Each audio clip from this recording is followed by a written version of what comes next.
नमस्कार दोस्तों, welcome to CTET champ. और यह वीडियो बहुत ज़्यादा इम्पोर्टेंट होने वाली है उन लोगों के लिए जो सीटेट पेपर 1 की तैयारी कर रहे हैं। ये रहा मैथमेटिक्स पेपर 1 का सिलेबस, जो कि हिंदी इंग्लिश दोनों में है। जैसा कि आप जानते हैं, कंटेंट में 15 क्वेश्चंस आते हैं मैथमेटिक्स में, और वो टॉपिक ये स्क्रीन के ऊपर: geometry, shape, solid around us, numbers, addition and subtraction, multiplication, division, measurement, weight, time, volume, data handling, pattern and money. तो ये चैप्टर हैं जो कि बहुत ज़्यादा इंपॉर्टेंट होते हैं पेपर 1 के लिए।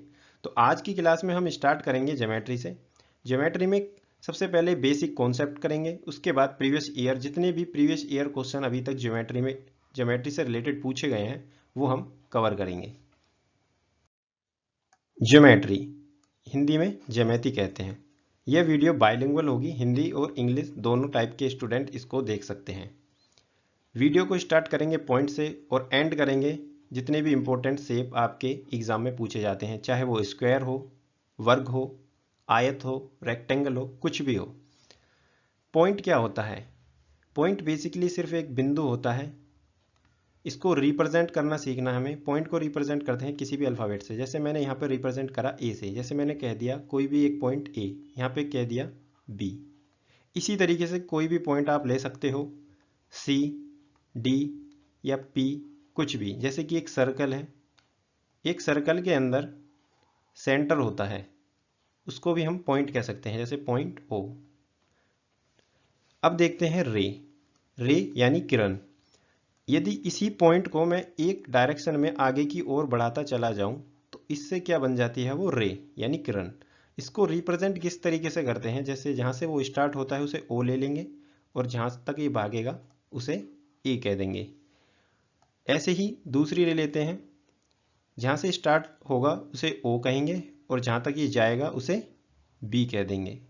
यहाँ पे ओ की जगह कुछ भी ले सकते हो, पर ओ ज़्यादा अच्छा लगता है तो इसलिए मैंने ओ लिया है। और यहाँ पे बी, सी, पी कुछ भी ले सकते हैं। तो हमें रिप्रेजेंट करना आना चाहिए कि इसे रिप्रेजेंट कैसे करते हैं। तो रे को रिप्रेजेंट करने के लिए लिखते हैं ओ ए, और उसके ऊपर रे लगाते हैं इस तरीके से। तो इससे पता चलता है कि ये ओ ए क्या है? एक रे है।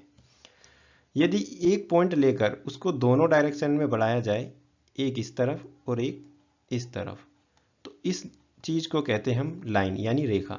तो यहाँ पे इसको रिप्रेजेंट करेंगे ए बी, यानी बहुत सारे पॉइंट से मिलकर क्या बनती है? एक लाइन। यानी ये छोटे छोटे बहुत सारे पॉइंट हैं, इन सबको मिलाकर क्या बना सकते हैं हम? एक लाइन।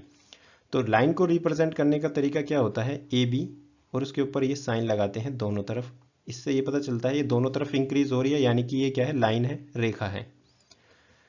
ये कुछ भी हो सकती है, जैसे हम इसको पी क्यू डायरेक्ट ऐसे भी लिख सकते हैं, जैसे पी क्यू। तो रिप्रेजेंट किस तरीके से करेंगे? पी क्यू, और उसके ऊपर इस तरीके से साइन होगा। एग्जाम में पूछा जा सकता है ये क्या शो कर रहा है, तो आपको साइन से पता चल जाएगा ये क्या शो करता है? लाइन यानी रेखा। आगे देखते हैं लाइन सेगमेंट।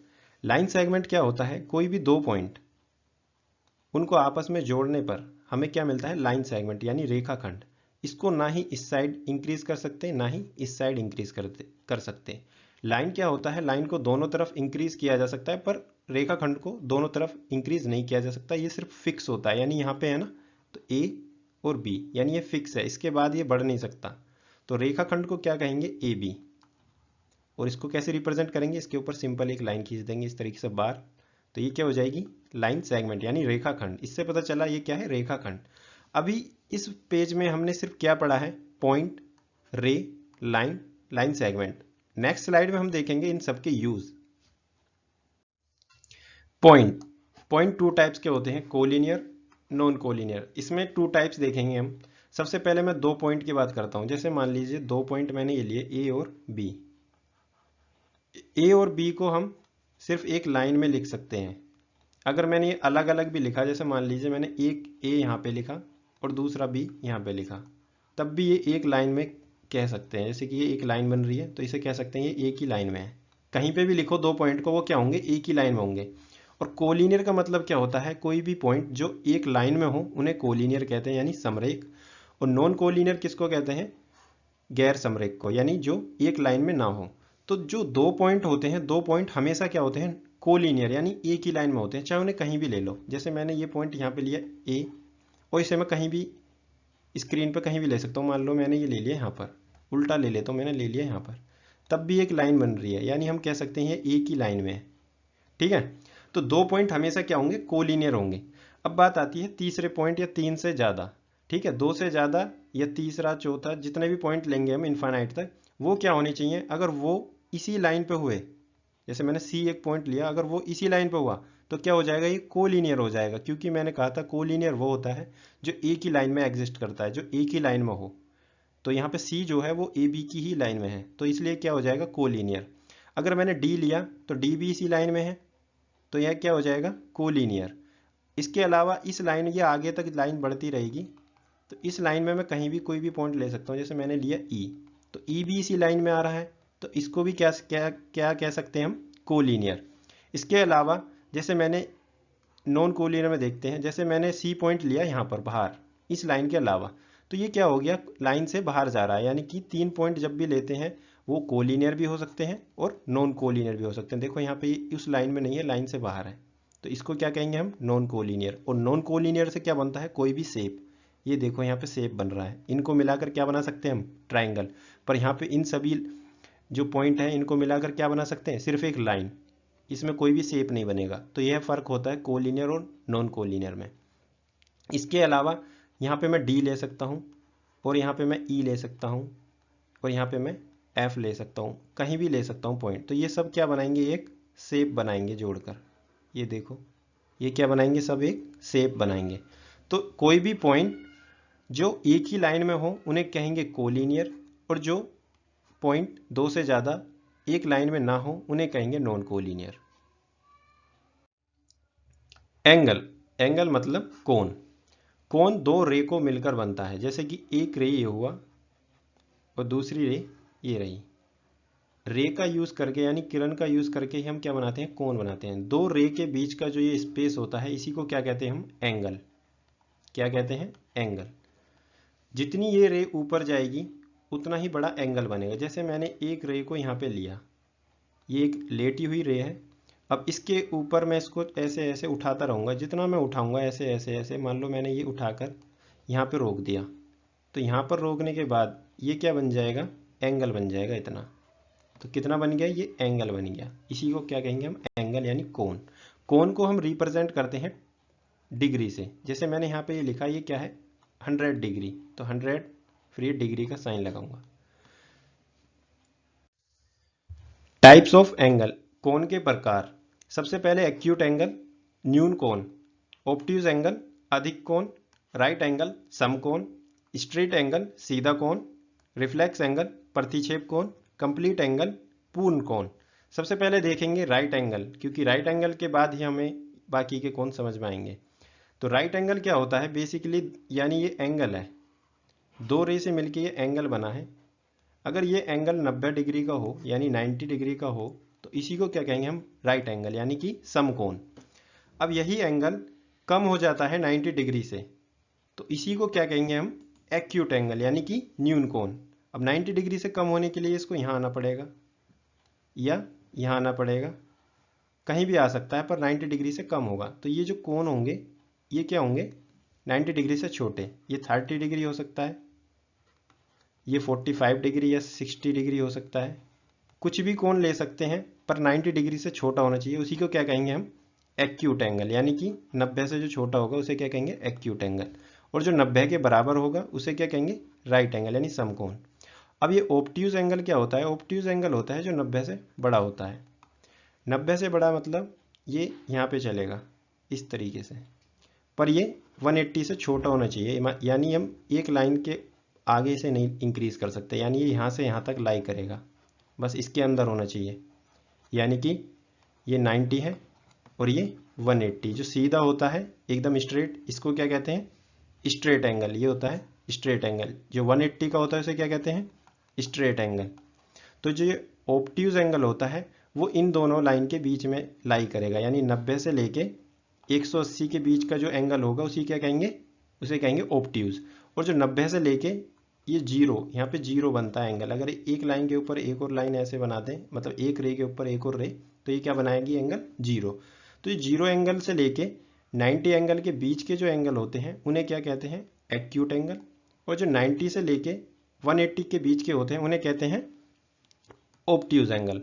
राइट एंगल बता ही दिया 90 डिग्री का, और जो 180 डिग्री का होता है उसे कहते हैं स्ट्रेट एंगल, और जो 180 से बड़े हो जाते हैं यानी इधर 180 से लेके 360 तक यानी पूरा एक राउंड करने पर, इन दोनों के बीच के जो एंगल होते हैं उन्हें कहते हैं हम रिफ्लेक्स एंगल। रिफ्लेक्स एंगल क्या होता है, 180 से बड़ा होता है। यदि 180 से बड़ा कोई भी एंगल, जैसे ये लाइन है ये 180 की है, इससे आगे यहाँ पर या यहाँ पर कहीं पर भी जो एंगल बनता है उसे क्या कहते हैं हम, रिफ्लेक्स एंगल। और रिफ्लेक्स एंगल यहीं से काउंट होगा, ये बेस लाइन है इसी से काउंट होगा। तो मैं बनाकर दिखाता हूँ आपको, एक सेकेंड। तो ये जो एंगल स्टार्ट होगा रिफ्लेक्स एंगल, वो यहाँ से ऐसे ऐसे ऐसे यहाँ तक होगा। अगर नेक्स्ट वाली की बात करें रहेगी तो यहाँ तक, इससे नेक्स्ट यहाँ तक, ठीक है। अब यही एंगल अगर घूमकर पूरा यहाँ तक पहुँच जाता है तो ये कंप्लीट हो जाता है। कंप्लीट का मतलब ये पूरा बन जाता है 360। 360 बनने पर ये क्या कहलाता है, कंप्लीट एंगल यानी कि पूर्ण कोण। तो कंप्लीट एंगल किसको कहते हैं, जब पूरा हो जाता है चक्कर 360। ये भी बहुत इंपॉर्टेंट है, कंप्लीमेंट्री और सप्लीमेंट्री। इससे क्वेश्चन सीटेट में पूछे गए हैं, तो मैं बताता हूँ क्या होता है। कोई भी दो एंगल, जैसे मान लो यहाँ पे मैंने एंगल ए लिया और दूसरा एंगल बी लिया, ये ए और बी कुछ भी हो सकते हैं, ए और बी कुछ भी हो सकते हैं, पर इनका सम क्या होना चाहिए, 90 डिग्री। जैसा कि आपको फिगर में दिख रहा होगा क्लियरली, ये क्या है 90 डिग्री है, ये आपको दिख रहा है यहाँ पे, ये क्या है 90 डिग्री। यानी दो एंगल को जोड़ने के बाद अगर 90 आता है यानी 90 आता है तो उसी को क्या कहते हैं हम, कॉम्प्लीमेंट्री। कॉम्प्लीमेंट्री को हिंदी में कहते हैं कोटि पूरक कोण। क्या कहते हैं, कोटि पूरक। सप्लीमेंट्री, सप्लीमेंट्री एंगल क्या होते हैं, कोई भी दो कोण, जैसे यहाँ पे एंगल ए और यहाँ पर एंगल ये बी, कोई भी दो एंगल जिनका सम क्या होना चाहिए 180। जैसा कि आपको दिख रहा है ये क्या है 180 डिग्री। जब कभी भी स्ट्रेट लाइन होती है वो क्या बनाती है, 180 का कोण। यदि कोई भी दो कोण ए प्लस बी, इनको जोड़ने के बाद 180 आता है तो उसी को क्या कहते हैं हम, सप्लीमेंट्री एंगल यानी कि समपूरक कोण। तो यहाँ पे ये हो गया समपूरक कोण। अभी मैं इसके बाद इनके क्वेश्चन भी कराऊंगा इनसे रिलेटेड टॉपिक से। लाइंस, लाइंस बहुत टाइप्स के होते हैं, पर हमें सिर्फ ये 6 टाइप्स के पढ़ने हैं। लाइंस मतलब रेखा। सबसे पहले हॉरिजॉन्टल लाइन। हॉरिजॉन्टल लाइन को कहते हैं क्षैतिज रेखा। वर्टिकल लाइन ऊर्ध्वाधर रेखा। ओब्लिक लाइन तिरछी रेखा। पैरेलल लाइन समांतर रेखा। परपेंडिकुलर लाइन लंबवत रेखा। और इंटरसेक्टिंग लाइन प्रतिच्छेदी रेखा। तो हॉरिजॉन्टल लाइन किसे कहते हैं, हॉरिजॉन्टल लाइन का मतलब ये होता है, जैसे एक ग्राफ होता है, ये मैं ग्राफ रिप्रेजेंट करता हूँ। इस ग्राफ में ये होती है एक्स एक्सिस और ये होती है वाई एक्सिस। ये दो एक्सिस होते हैं एक्स और वाई। इन दोनों में जो ये एक्स वाला होता है, जो लेटा हुआ होता है, इसे कहते हैं हम हॉरिजॉन्टल लाइन, यानी लेटे हुए को क्या कहते हैं, हॉरिजॉन्टल लाइन। और जो सीधा खड़ा है इसको कहते हैं वर्टिकल लाइन, ठीक है। और इसके अलावा अगर मैं ये कोई लाइन खींच देता हूँ ऐसे टेढ़ी तिरछी, इसको क्या कहूँगा मैं, ओब्लिक लाइन यानी कि तिरछी लाइन, तिरछी रेखा। अब देखो यहाँ ये कोण बना रही है, देखो अगर ये दो रे होती तो ये दोनों क्या बना रही है, यहाँ पे कोण बना रही है, ठीक है। अभी मैंने पढ़ाया था, बताओ ये कोण कौन सा होगा, ये वाला बताना कोण कौन सा होगा। ये कोण होगा एक्यूट, क्योंकि ये 90 डिग्री से कम है। और ये वाला कौन सा होगा, ये वाला होगा 90 डिग्री वाला यानी राइट एंगल। और इसके अलावा अगर मैं यहाँ कोण बना देता हूँ, ये वाला कौन सा होगा बताना, यहाँ से लेके यहाँ तक, ये वाला होगा ऑब्ट्यूज, ठीक है, अधिक कोण। इसके बाद आती है पैरेलल लाइन। पैरेलल लाइन क्या होती है, कोई भी दो लाइन, इसमें दो लाइन की जरूरत पड़ती है, इन दोनों लाइन का बीच का अगर डिस्टेंस हर जगह इक्वल है उसी को क्या कहेंगे, पैरेलल लाइन। अब देखो ये हर जगह क्या है, इक्वल है, क्या कहेंगे इसको, पैरेलल लाइन। ये दोनों लाइन क्या होंगी, पैरेलल यानी समांतर। अब मैं एक और एग्जांपल लेता हूँ, एक लाइन ये हो गई, दूसरी लाइन ये हो गई, हैं तो दो लाइन, पर इन दोनों के बीच का डिस्टेंस यहाँ पर इक्वल नहीं, यहाँ पे कम है और यहाँ पे देखो ज़्यादा है, तो ये दोनों लाइन पैरेलल नहीं होंगी। पैरेलल लाइन करने के लिए हमें क्या चाहिए, दोनों के बीच का डिस्टेंस इक्वल चाहिए। अब आते हैं परपेंडिकुलर लाइन, लंबवत। परपेंडिकुलर लाइन के लिए भी दो लाइन की जरूरत होती है। इसका मतलब ये होता है एक लाइन ये हो गई और दूसरी लाइन ये हो गई, तो इन दोनों के ऊपर क्या बन रहा है, 90 डिग्री का कोण बन रहा है। यानी कोई भी दो लाइन एक दूसरे के ऊपर 90 डिग्री का अगर कोण बनाते हैं तो वो क्या हो जाएंगी, परपेंडिकुलर लाइन। इसका एग्जाम्पल ऐसे देख सकते हो, जैसे एक लाइन ये सीधी हो गई, इसके ऊपर एक लाइन ये हो गई, तो यहाँ पे ये क्या बना रहा है, 90 डिग्री का कोण। तो ये जो लाइन है ये इस वाली लाइन के ऊपर क्या बना रहा है, 90 डिग्री का कोण। तो ये दोनों आपस में क्या है, परपेंडिकुलर है। इंटरसेक्टिंग लाइन, इंटरसेक्टिंग लाइन के लिए भी हमें दो लाइन की जरूरत पड़ती है, यानी प्रतिच्छेदी रेखा। कोई भी दो लाइन, जैसे एक लाइन ये हो गई, दूसरी लाइन ये हो गई, ये दोनों आपस में क्या कर रही हैं, एक दूसरे को कट कर रही है यानी काट रही हैं, तो इनको क्या कहेंगे, इंटरसेक्टिंग लाइन, यानी एक दूसरे को काटना ही क्या कहलाता है, इंटरसेक्टिंग। अब यहाँ पे एक चीज़ और बताता हूँ, यहाँ पे ये देखो, ये जो कोण बन रहा है, ये दो रे हैं, इन दोनों के बीच में ये जो कोण बन रहा है और इसके अपोजिट जो ये कोण बन रहा है यानी ये वाला, ये दोनों इक्वल रहेंगे। मान लीजिए अगर 80 है तो ये भी क्या होगा, 80, यानी 80 होंगे दोनों। अगर ये 100 है तो इसके साइड वाला, ये वाला इसके अपोजिट, ये भी क्या होगा, 100। तो ये एक प्रॉपर्टी होती है, इंटरसेक्टिंग लाइन जो होती है वो उनके जो अपोजिट एंगल होते हैं वो दोनों क्या होते हैं, इक्वल होते हैं, यानी आमने सामने वाले एंगल क्या होते हैं, इक्वल होते हैं। लाइन सेगमेंट, लाइन सेगमेंट में क्या है, जैसे कि अभी तक हमने पॉइंट को पढ़ा, पॉइंट से रिलेटेड हमने दो टाइप पढ़े, कोलिनियर, नॉन कोलिनियर। फिर हमने रे को देखा, रे से हमने जाना कि इससे क्या बनता है, एंगल बनता है। इसके बाद हमने लाइन देखा, लाइन से हमें पता चला कि कितने टाइप्स की लाइन होती हैं। अब हमारे पास आता है लाइन सेगमेंट। तो लाइन सेगमेंट का क्या यूज़ है, लाइन सेगमेंट का यूज़ ये होता है, जैसे कि मान लीजिए एक लाइन सेगमेंट ये है, दूसरी लाइन सेगमेंट ये है, क्योंकि ये फिक्स होते हैं, हम इंक्रीज नहीं कर सकते। तो ये मेरे पास 4 लाइन सेगमेंट है, इनको एज अ एग्जाम्पल माचिस की तिल्ली भी ले सकते हो। इन चारों को जोड़कर मैं शेप बना सकता हूँ। तो लाइन सेगमेंट का क्या यूज़ कर सकते हैं हम, शेप बनाने के लिए। तो शेप कितने टाइप के होंगे, ओपन शेप और क्लोज शेप। जैसे आपके पास कोई माचिस की तिल्ली है तो उनसे आप क्या बना सकते हो, अपने नाम का अक्षर बना सकते हो। क्या बना सकते हो, जैसे मेरे नाम का अक्षर पहला क्या, एस, तो इन माचिस की तिल्ली से क्या बना सकता हूँ मैं, ऐसे एस बना सकता हूँ। क्या बना सकता हूँ, एस। तो ये एस क्या है, ओपन है, यहाँ देखो ये भी खुला है, यहाँ भी खुला है, तो इसको क्या कहेंगे, ओपन शेप। तो एक तो ओपन शेप बना सकते हैं लाइन सेगमेंट से। दूसरा तरीका क्या है, इन माचिस की तिल्लियों को हम एक साथ इस तरीके से जोड़ सकते हैं और बंद कर सकते हैं। तो ये क्या बन गया, रेक्टेंगल, आयत। तो ये क्या हो गया, क्लोज शेप। तो लाइन सेगमेंट से हम ओपन और क्लोज दोनों तरीके हम शेप बना सकते हैं। तो लाइन सेगमेंट का यूज किस लिए किया जाता है, शेप बनाने के लिए। अभी हमने ओपन और क्लोज शेप पढ़े, पर हमें सिर्फ क्लोज्ड शेप को ही आगे तक कंटिन्यू रखना है। ओपन शेप से हमें इतना ज़्यादा कुछ मतलब नहीं है। क्लोज्ड शेप को कहते हैं हम पॉलीगन, यानी बाहुभुज। तो बाहुभुज बहुत टाइप के होते हैं, पर हमें यहाँ पे सिर्फ 4 पढ़ने हैं, क्योंकि सीटेट पेपर 1 में सिर्फ इन चारों से ही क्वेश्चन पूछे जाते हैं। पर मोस्टली इन दोनों से पूछे गए अभी तक, रेक्टेंगल और स्क्वायर से, पर फिर भी इन दोनों को भी पढ़ लो, ये भी सिलेबस में है। सबसे पहले देखते हैं ट्राइंगल। ट्राइंगल क्या होता है, जिसके पास 3 साइड हो। स्क्वायर जिसके पास 4 साइड हो और चारों की चारों क्या होनी चाहिए, इक्वल। ट्रायंगल में जरूरी नहीं है तीनों साइड क्या हो, इक्वल, अलग अलग भी हो सकती हैं। सर्कल होता है गोल, जिसको वृत्त कहते हैं। ट्रायंगल त्रिभुज, स्क्वायर वर्ग, रेक्टेंगल आयत। आयत में क्या होता है, जिसकी एक साइड लंबी होती है और दूसरी साइड छोटी होती है। लंबी साइड को क्या कहते हैं, लंबाई यानी लेंथ, और जो छोटी साइड होती है उसको कहते हैं विड्थ यानी चौड़ाई। आमने सामने अगर ये डब्लू है तो ये भी डब्लू होगी यानी विड्थ होगी। ये वाली एल है तो ये वाली भी एल होगी, यानी आमने सामने की इसमें इक्वल होती हैं। और स्क्वायर में सभी क्या होती हैं, इक्वल होती हैं, यानी ये एक्स तो ये भी एक्स, ये वाली भी एक्स और ये वाली भी x. Triangle, types of triangle. Triangle को किस तरीके से हम डिवाइड कर सकते हैं, बाय साइड और बाय एंगल, यानी भुजा के अनुसार और कोण के अनुसार। कोण के अनुसार हमारे पास ये 3 टाइप्स के ट्राइंगल है, ऐसे ही भुजा के अनुसार हमारे पास लेफ्ट में 3 टाइप्स के ट्राइंगल है। तो सभी को जानते हैं। सबसे पहले है एक्यूट ट्राइंगल। एक्यूट ट्राइंगल क्या होता है, एक्यूट एंगल बताया था। एक्यूट एंगल क्या होता है, जिसमें 90 से कम के कोण हो, यानी 90 से कम के कोण। और यहाँ पे सभी दिख रहे होंगे 90 से कम के ही कोण है।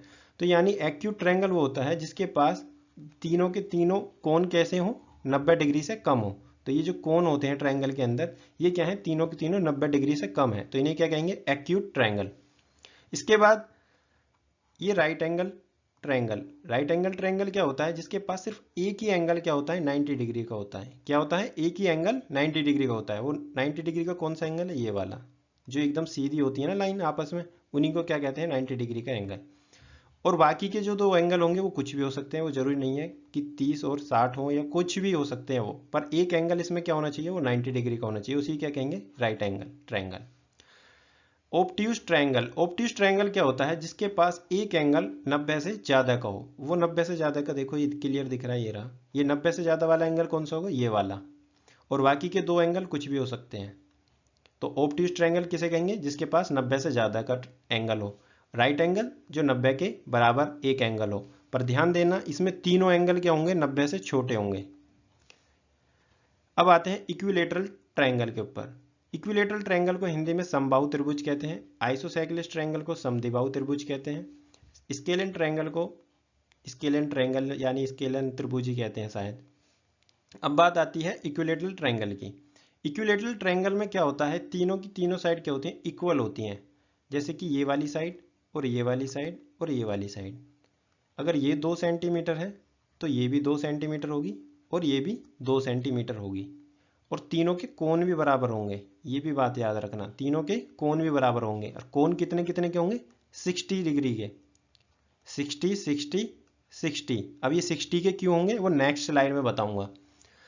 अब आते हैं आइसोसेलेस पे। आइसोसेलेस में क्या होता है, कोई भी दो साइड इक्वल होनी चाहिए। यहाँ पे देखो ये और ये वाली साइड इक्वल दे रखी है। जरूरी नहीं है ऊपर की दो हो, ये वाली भी दो साइड इक्वल हो सकती हैं या ये दो साइड भी इक्वल हो सकती हैं, पर दो साइड इक्वल होनी चाहिए, तीसरी नहीं होनी चाहिए। तो आइसोसेलेस क्या होता है, जिसके पास दो भुजा बराबर हो। स्केलियन ट्रायंगल क्या होता है, स्केलियन ट्रायंगल वो होता है जिसके पास कोई भी साइड इक्वल ना हो, यानी कोई भी भुजा बराबर ना हो। यानी यहाँ पे ये 3 का हो सकता है, ये 5 का हो सकता है, ये 6 का हो सकता है। यानी तीनों की तीनों क्या हैं, भुजाएं अलग अलग हैं। तो कौन कौन कितने कितने होंगे, कौन भी तीनों क्या होंगे, अलग अलग होंगे। तो ये बात याद रखना। इसमें देखो ये दोनों भुजा क्या हैं, बराबर है, तो इनके दोनों भुजा के नीचे वाले कोण भी बराबर रहेंगे। अब देखते हैं ट्राइंगल्स की प्रॉपर्टी। ये एक ट्राइंगल है। ट्राइंगल के अंदर क्या होते हैं, 3 कोण होते हैं।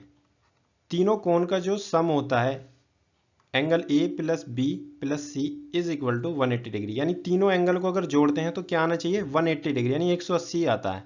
ये ट्रायंगल की प्रॉपर्टी है। जब कभी भी ट्रायंगल के अंदर के कोनों को जोड़ते हैं तो कितना बैठता है, 180। इसलिए मैंने क्या कहा था, इक्विलेटरल ट्रायंगल जिसकी तीनों साइड क्या है, इक्वल है, तो उसके तीनों एंगल क्या होने चाहिए, 60 60 60। क्यों, क्योंकि तीनों एंगल जब 60 60 होंगे तभी इन तीनों को जोड़ने के बाद क्या आएगा, 180। क्लियर। आपकी स्क्रीन पे राइट साइड ये क्वेश्चन है, इसको सोल्व करके बताएं ये वाला एंगल कितना होगा यदि दो एंगल गिवन है। ये ट्रायंगल है ए बी सी। वीडियो को पॉज करके खुद से इसको करने की कोशिश करें। Angle A plus B plus C क्या होता है, 180 डिग्री होता है। तो इसमें एंगल ए हमें गिवन नहीं है तो एंगल ए को ऐसे ही लिखेंगे, बी गिवन है 70 और सी कितना है 30 इज इक्वल टू 180 डिग्री, क्योंकि सम क्या होता है 180 डिग्री होता है। इन दोनों को ऐड करने पे आएगा 100 is equal to 180 degree plus angle A. अब angle A is equal to क्या हो जाएगा, इधर जाके 180 में से 100 क्या हो जाएगा, माइनस हो जाएगा। जब इज इक्वल टू से राइट साइड कोई भी नंबर जाता है ऐसे तो क्या होता है, साइन चेंज होता है। 100 के सामने क्या है, प्लस है, तो उधर जाके क्या हो जाएगा, माइनस। तो यहाँ पे क्या आ जाएगा, 180 में से जब 100 माइनस होगा तो क्या आएगा 80। तो ए की वैल्यू क्या आ जाएगी, 80 यानी 80 आ जाएगा इसका कोण। पेरीमीटर, पेरीमीटर मतलब परिमाप। परिमाप को पी से डिनोट करते हैं। पेरीमीटर का मतलब होता है कोई भी शेप, उसकी जो भी साइड है उनको ऐड कर दो। जैसे ये ट्राइंगल है, उसकी एक साइड ए है, दूसरी साइड बी और तीसरी साइड सी। इन तीनों को जोड़ने पर क्या मिलेगा हमको, पेरीमीटर। जरूरी नहीं है यही शेप हो, सी टेट में डिफरेंट टाइप के शेप पूछे गए हैं। जैसे मैंने एक शेप ये बनाता हूँ, जैसे मैंने ये शेप बना दिया, इसकी ये वाली साइड मैंने ए कही, ये B C D E F. अगर मैं पूछता हूँ इसका क्या बताना है, पेरीमीटर, तो पेरीमीटर इसका क्या होगा बताओ। जैसा कि मैंने अभी बताया, कोई भी शेप हो उसकी जो बाहर की साइड होती हैं उनको ऐड करने पर हमें क्या मिलता है, पेरीमीटर। तो इनको ऐड कर देंगे, A plus B plus C plus D plus E plus F. तो इसको ऐड कर लेना, ये क्या हो जाएगा, पेरीमीटर ऑफ दिस शेप। अब हमें पढ़ना है सिर्फ ट्राइंगल का। तो ट्राइंगल में क्या होता है, 3 साइड होती हैं, तो 3 साइड का ये हो जाएगा। इसके अलावा हमें हाइट को भी जानना है। हाइट क्या होती है, परपेंडिकुलर हाइट होती है, जो कि एक वर्टेक्स यानी यहाँ से कोई भी जो ये बेस होता है, जिस बेस किसको कहते हैं, जिस पे ट्रायंगल खड़ा हुआ होता है। बेस पे ही तो बिल्डिंग खड़ी होती है। बी मतलब बेस, एच मतलब हाइट, हाइट कौन सी, ये वाली, और ए क्या है यहाँ पे, साइड, और सी क्या है यहाँ पे, साइड। तो दो साइड ये हो गई, तीसरी साइड बी भी है, पर बी को हमने बेस कहा, बेस मतलब आधार, आधार के ऊपर ही एक ट्रायंगल को खड़ा किया जा सकता है। तो ये हो जाएगी परपेंडिकुलर हाइट। क्लियर। अब एक क्वेश्चन मैंने आपके लिए बनाया है राइट साइड में स्क्रीन के ऊपर, फिर वीडियो को पॉज करके बताओ ये जो साइड है एक्स, ये कितनी होगी यदि इसका पेरीमीटर 40 है। यदि इसका पेरीमीटर 40 है तो इसकी ये वाली साइड बतानी है कितनी होगी। तो वीडियो को पॉज करके सोल्व करें इसको।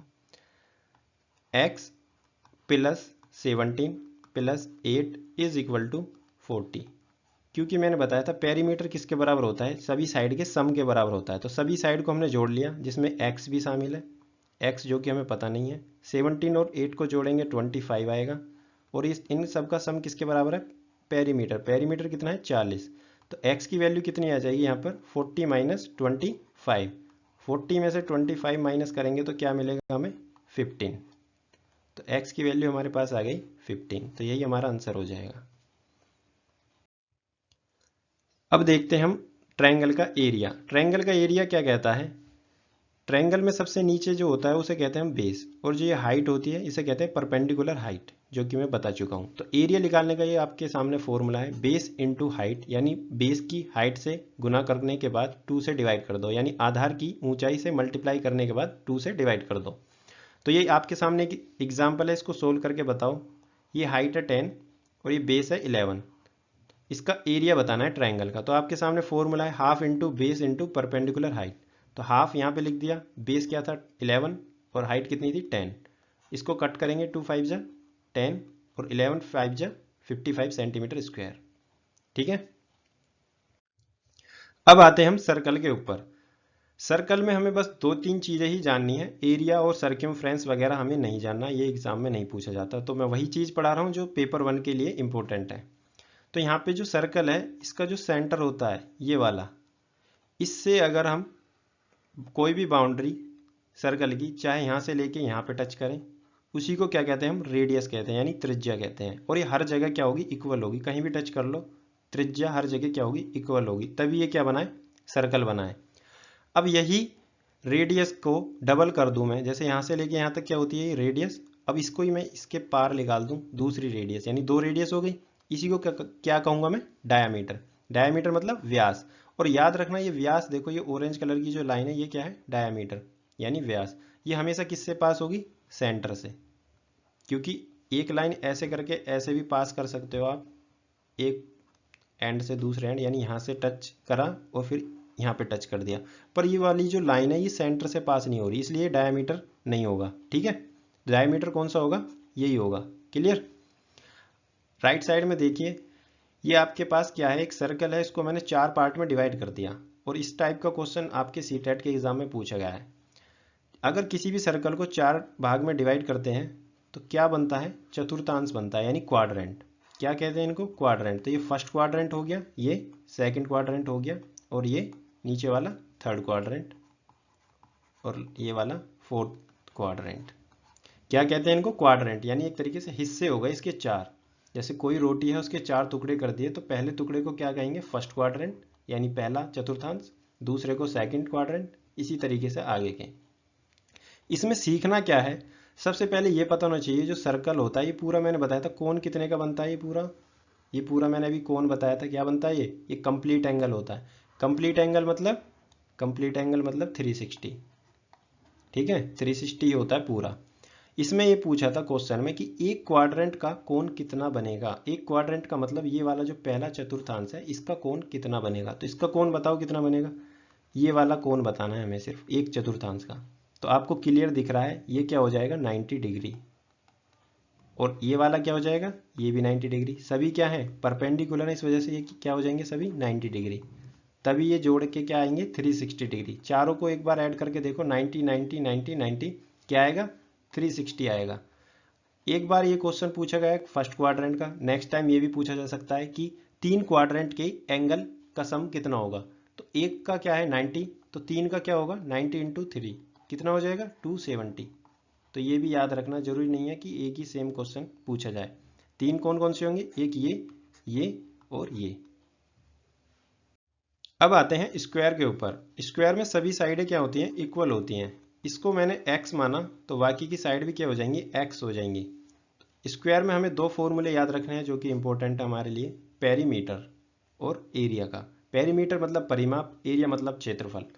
मैंने जैसे कि बताया था, पेरीमीटर क्या होता है, जो भी कोई भी शेप हो उसके बाहर की साइड का सम। तो यहाँ पे एक साइड x है और यहाँ पे कितनी साइड है, ऐसी 4 साइड है, और चारों की चारों क्या है, x है, क्योंकि चारों क्या होती हैं स्क्वायर में, इक्वल होती हैं। तो इन सभी को जब मैं जोड़ूंगा 4 बार x, तो इसको डायरेक्ट क्या लिखूंगा मैं, 4x।